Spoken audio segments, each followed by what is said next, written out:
In the recent past, the Lenape Native Americans used to travel up the same path to this rock to worship what they called the Great Spirit or the Creator God.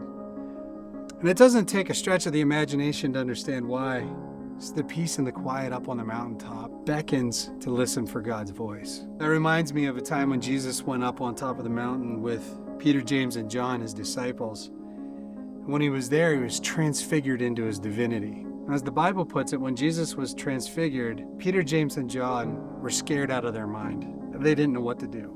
When Jesus was transfigured, that actually fulfilled a prophecy that he said 6 days prior to that. When he told his disciples, "Truly I say to you, there are some standing here who will not taste death until they see the Son of Man coming in his kingdom." Now this transfiguration and the appearing of Moses and Elijah also gave significance to the Word of God or to the Bible. Moses being the law and Elijah being the writings of the prophet. And as we read in Mark 9, verse 7 through 9, a cloud came down and overshadowed them, and a voice came out of the cloud saying, "This is my beloved Son.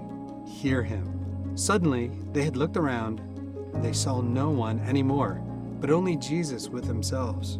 Now they came down from the mountain, and he commanded them they should tell no one the things that they had seen, till the Son of Man had risen from the dead. Now, there's some very important things happening here.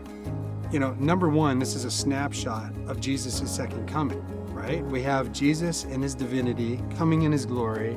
We have Moses resurrected and Elijah translated. That's exactly what's supposed to happen at the end of time. But they also heard the word of God, the voice of God speaking to them. This experience was just what they needed to be able to overcome the trauma of Christ's crucifixion. They needed that sense of hope. They needed to hear him and trust him. If you're interested in what the Bible has to say about God's plan for salvation, why don't you join us at Prophecies of Hope with Gary Gibbs? We have some exciting information to share. I hope to see you there.